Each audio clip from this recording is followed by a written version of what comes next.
The Sun Eater was not just a ship. It was a legend made of cold, dark metal. It was the size of a small moon, floating silently in the deep black void of space. For 400 years, it had sat there dead and useless. To the Xylos Hegemony, this ship was their only hope. It carried a weapon so powerful, it could delete a star system with one pull of a trigger. But there was a problem. Nobody knew how to pull the trigger. Inside the Grand Command deck, Queen Valarax stood on a platform of floating glass. She was tall, with shimmering purple scales and 4 eyes that glowed with stressed, golden light. Around her, dozens of the galaxy's smartest scientists were scurrying like panicked insects. They wore long white robes and carried holographic tablets worth more than entire cities. "Status," the Queen barked. Her voice echoed off the high, arched ceilings. "Your Majesty," the head scientist stammered, bowing so low his forehead touched the floor. "We have finished the great chanting. We have recalculated the quantum math for the 11th time this month. We have offered the sacred gases to the reactor core, but the weapon remains silent." The Queen looked out the massive viewing window. Far in the distance, she could see the glowing red lights of the Devourer fleet. Her enemies were coming.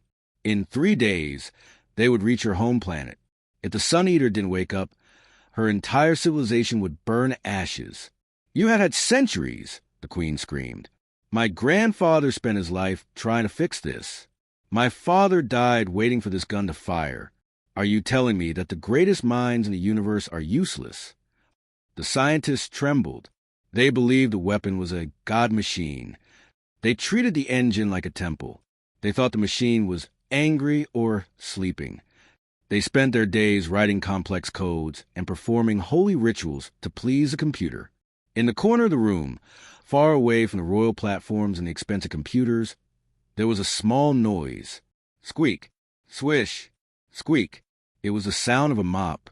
A human named Jim was slowly cleaning a spill of sacred blue oil near a ventilation shaft. Jim was 60 years old, wearing a faded gray jumpsuit with a name tag that simply said Janitor. Humans were considered a Tier 5 species, basically the galaxy's manual laborers.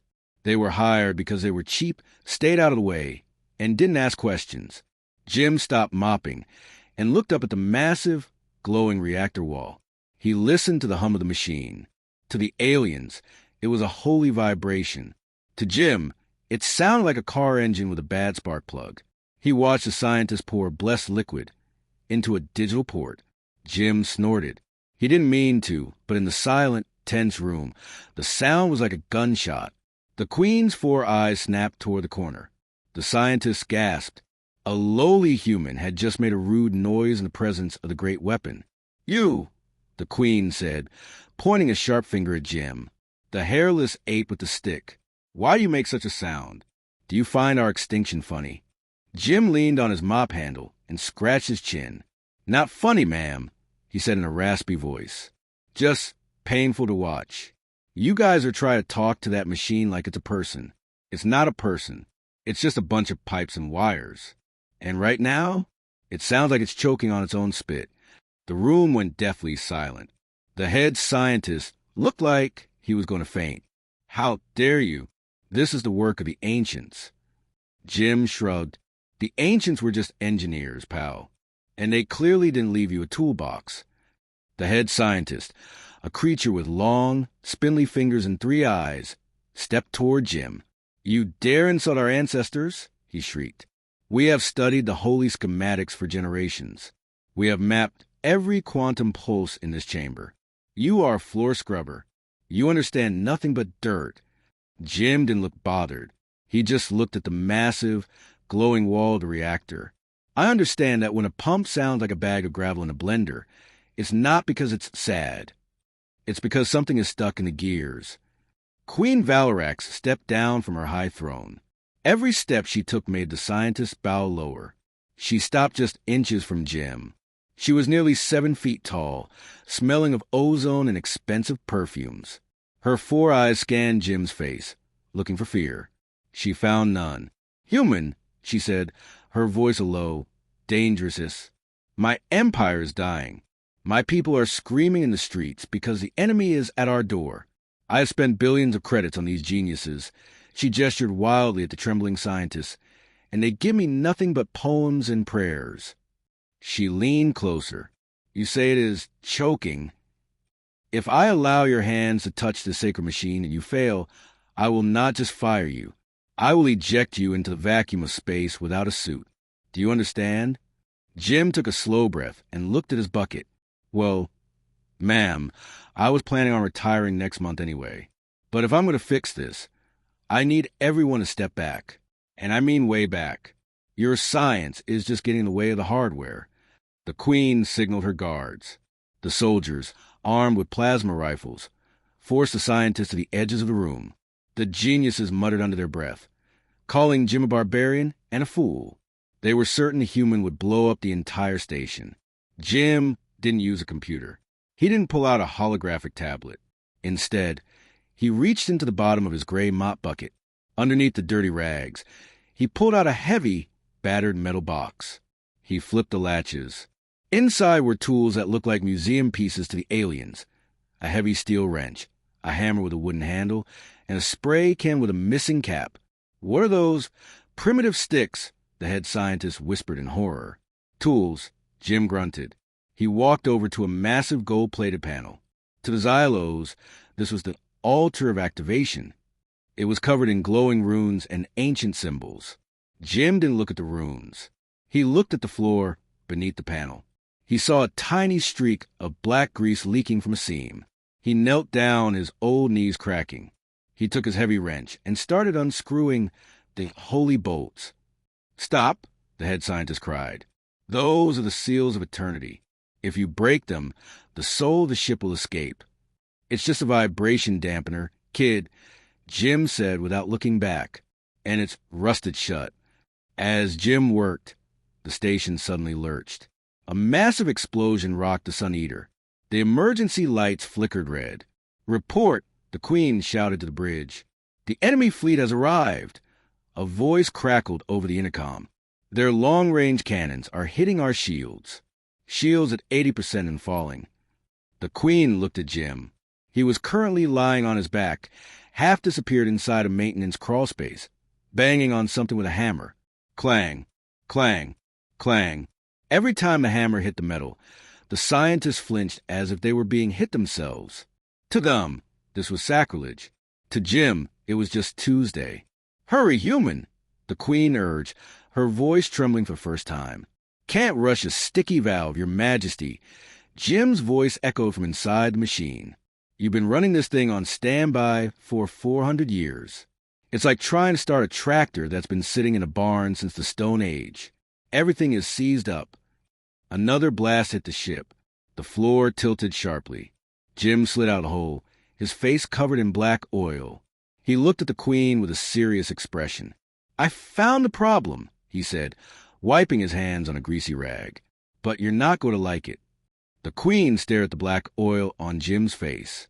To her people, that oil was the blood of the stars, a sacred fluid that no one was allowed to touch. To Jim, it was just old, dirty lubricant that had turned into thick sludge. Speak, human, the Queen demanded as the ship rocked from another enemy hit. What is this problem that has defeated our greatest minds for centuries? Jim pointed a greasy finger at the altar of activation, the beautiful, glowing console the scientists spent all day praying to. See that big, shiny crystal in the middle? The one you guys call the heart of the sun? The head scientist stepped forward, his eyes wide. Yes, it is the focus point of all cosmic energy. We have spent 400 years trying to tune our psychic thoughts to its frequency. Jim snorted and wiped his nose, leaving a streak of black grease. Yeah, well, that's your problem. It's not a psychic crystal. It's a filter, and it's clogged. It's like a vacuum cleaner bag that hasn't been changed since the beginning of time. You keep trying to send cosmic energy through it, but there's so much dust and gunk inside that the energy just bounces back. The room went silent. The scientists looked at each other in disbelief. They had treated that crystal like a god. They had polished the outside of it every single day, but they had never thought to look inside it. A filter? The Queen whispered, her voice full of confusion. Exactly, Jim said. He picked up his heavy metal hammer. And because you guys never opened the casing, the pressure has built up behind it. That's why the engine is humming. It's trying to breathe, but you've got to thumb over its windpipe. Jim walked toward the sacred altar. The guards moved to stop him, but the Queen raised her hand. "Let him proceed," she commanded, though her voice shook. Jim didn't use a laser or a computer code. He took a can of lunar WD-40 from his bucket and sprayed it liberally into the cracks of the golden panel. The smell was sharp and chemical, making the aliens cough. Then he wedged a flathead screwdriver into the seam and started prying. Creak! The sound of metal screaming against metal filled the room. The scientist wailed in pain, thinking the ship was dying. With a loud pop, the golden panel fell off, hitting the floor with a heavy thud. Behind the beautiful gold was something ugly. It was a mess of gray pipes, rusted bolts, and thick, black webs of old grease. In the center sat the holy crystal, but it wasn't glowing. It was covered in a crust of brown filth. "There she is," Jim said. He reached in and grabbed the crystal. With a hard twist, he pulled it out. Suddenly, a foul-smelling gas hissed out of the hole. It was the sacred air the aliens had been talking about, but it smelled like rotten eggs and burnt rubber. "The enemy fleet is launching their final boarding pods," the bridge commander yelled over speakers. "Shields at 30%. We are losing power to the main engines." "Jim," the Queen shouted. "Fix it now." "I'm working on it." Jim yelled back. He wasn't looking at the crystal anymore. He was looking at the pipes behind it. He realized the aliens had been pouring blessed offerings of liquid gold and powdered diamonds into the cooling vents for centuries. They thought they were feeding the machine.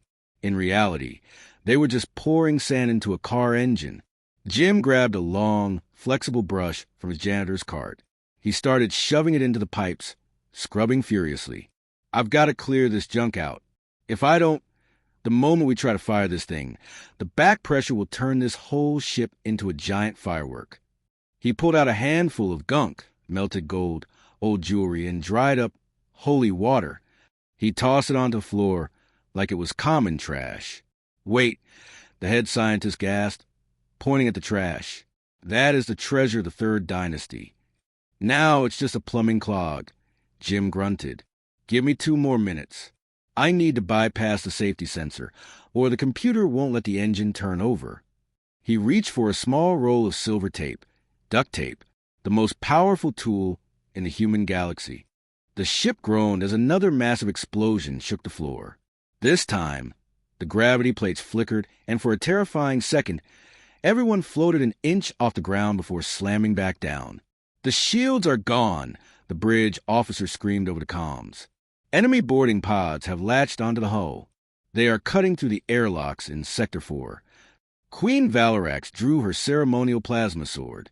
It glowed with a fierce blue light, reflecting in her 4 panicked eyes. "Guards, to the doors. Protect the command deck at all costs." She turned to Jim, who was currently elbow deep in the machine's guts, surrounded by rolls of silver tape and greasy rags. "Human, we are out of time. If that weapon does not fire in 60 seconds, we are all dead." Jim didn't look up. His hands were shaking slightly, but his eyes were locked on a cluster of wires that looked like a bird's nest. "I'm trying, ma'am, but your ancients really like their complicated wiring. I've cleared the pipes, but the computer still thinks there's a malfunction because the sacred crystal is sitting on the floor in a pile of dirt." He grabbed a small piece of wire from his pocket and a roll of duct tape. "I have to trick the ship into thinking the crystal is still there. I'm bypassing the sensor." "You cannot trick the God machine," the head scientist wailed, clutching his robes. "It has a divine consciousness. It will know. It's a computer, not a priest." Jim snapped. He quickly twisted 2 wires together and slapped a thick piece of silver tape over the connection. Suddenly, the red emergency lights in the room stopped flashing.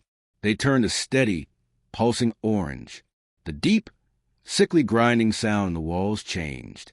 It became a low, powerful thrum that made the teeth of everyone in the room ache. It's breathing," the Queen whispered, lowering her sword. "Not yet it isn't," Jim muttered. He crawled out of the maintenance hatch, his gray jumpsuit now almost entirely black with oil. He ran over to a large lever on the side of the console. It was encrusted with ceremonial jewels and gold leaf. This lever is the manual primer. It's been stuck for 400 years. I've lubricated the hinges, but I need more leverage. He grabbed his heavy mop handle, snapped the plastic head off, and wedged the wooden pole into the gap of the lever. "What are you doing?" the scientist screamed. "That is the scepter command. You are using a cleaning tool to touch the royal trigger." "I'm using a lever to move a bigger lever," Jim grunted, bracing his feet against the wall. "It's called physics. Give me a hand, you lot." The queen didn't hesitate. She stepped forward, her powerful, scaled hands gripping the wooden mop handle next to Jim's. The royal guards, seeing their queen in action, rushed over to help. Even the trembling head scientist reached out a hand. "On 3. Jim yelled, 1, 2, 3. With a loud crack, the jewels on the lever shattered and the massive golden handle slammed downward. Deep within the ship, a sound erupted that no one had heard for centuries. It wasn't a hum or a chant. It was a roar, the sound of a sleeping giant waking up with a grudge. The floor began to vibrate so hard that the sacred tools on the scientists' tables danced and fell.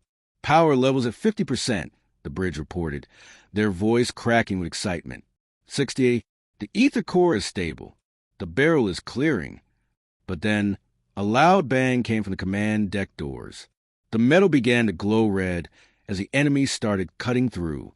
The Devourer soldiers were seconds away from entering the room. Jim looked at the console. A single green light was blinking. "It's ready," he panted, wiping sweat from his eyes. But the targeting system is still locked in prayer mode. It's trying to find a star map that doesn't exist anymore. The queen looked at the door, then at the enemy fleet on the screen, then at Jim. "How do we point a human?" Jim looked at the screen, then at his own simple wristwatch. He did some quick math in his head. "We don't have time for computer to find the target. We have to fire it manually." The command deck doors exploded inward. Shards of molten metal flew through the air as the Devourer soldiers, monstrous creatures in heavy black armor, rushed into the room. Their plasma rifles were raised, ready to slaughter everyone in sight. "Hold them back." Queen Valarax roared, standing in front of Jim. Her guards opened fire, and the room became a chaotic storm of blue and red laser beams. Jim ignored the battle. He was staring at the targeting screen. The computer was stuck. A message in ancient gold letters kept flashing, awaiting divine coordinates. "The computer is waiting for a sign from the heavens to tell it where to aim." Jim yelled over the sound of gunfire. "It won't fire until it knows exactly where the enemy is, but your sensors are too old to talk to the new software." "Can you fix it?" the queen shouted, ducking as a plasma bolt hissed over her head. Jim looked at the massive viewing window. He could see the enemy mothership. It was a giant, ugly spike of metal hanging in the center of the fleet. Then he looked at the holy crystal lying on the floor. It was a high-quality lens. "I can't fix the computer," Jim muttered, "but I can show it the way." He grabbed the crystal and ran toward the massive glass window. He pulled a roll of duct tape from his belt and slapped the crystal directly onto the center of the window. Then he grabbed a laser pointer from the head scientist's drop bag. Jim taped the laser pointer so it shined through the crystal. The crystal magnified the tiny red, projecting a bright red beam out into space, pointing straight at the heart of the enemy mothership. "There's your divine sign," Jim yelled. He ran back to the console, opened a side panel, and ripped out the targeting wires. He touched 2 copper ends together, bypassing the divine lock. "Fire it now," Jim screamed. The queen didn't hesitate. She slammed her fist onto the final activation button. For a heartbeat, there was total silence. Then, the Sun Eater didn't just fire, it screamed. A beam of pure, white-hot energy erupted from the front of the ship. Because Jim had cleared the clogged pipes, the energy flowed perfectly. The beam followed the path of Jim's red laser, hitting the enemy mothership right in its fuel core. The explosion was silent but blinding. The enemy flagship turned into a miniature sun, and the shockwave disabled every other ship in their fleet. In a single second, the war that had lasted for generations was over. The Devourer soldiers inside the command deck dropped their weapons. Their leaders were gone. They were defeated. As the smoke cleared, the scientists stood in stunned silence. They looked at the sacred weapon that was now humming peacefully, and then they looked at Jim. He was sitting on his bucket, lighting a cigarette, which was definitely against fire code, and using a rag to wipe the grease off his wrench. You used a cleaning stick and sticky tape, the head scientist whispered, falling to his knees. You turned our God into a tool. No, Jim said, standing up and picking up his mop. I just treated it like a machine. Machines need oil and a clear throat, not songs and gold. Queen Valarax walked over to him. She took off her heavy golden crown and held it out to him. Human, Jim, you have saved my world. I offer you a province, a palace, and a seat at my right hand. You shall be the grand engineer of the hegemony. Jim looked at the crown, then at the dirty floor covered in scrap metal and soot. He sighed. Thanks, your majesty, but I've got a contract, Jim said, dipping his mop into the soapy water.